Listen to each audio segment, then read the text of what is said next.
ఇప్పుడే breaking news విన్నాం. Prime minister Narendra Modi గారు సికింద్రాబాద్ నుంచి ఎంపీగా పోటీ చేస్తారని.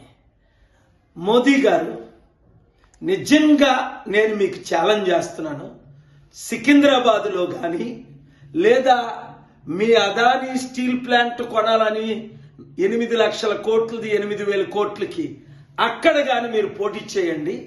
నేను తప్పనిసరిగా మీ మీద పోటీకి నిలబడతాను. మా తెలుగు సత్తా అప్పుడు ఎన్టీఆర్ గారు ఇందిరాగాంధీకి చూపించారే, ఇప్పుడు మా తెలుగు సత్తా మీకు మీ బీజేపీకి చూపిస్తాం. 20 కోట్లు ఉద్యోగాలు ఇచ్చేయాలని మీకు ఓట్లేయాలా? సంవత్సరానికి 1,00,000 కోట్లు కాంగ్రెస్ పార్టీ అప్పు చేస్తే మీరు నెలకు 1,00,000 కోట్లు అప్పు చేసి 130 లక్షల కోట్లు అప్పు చేశారని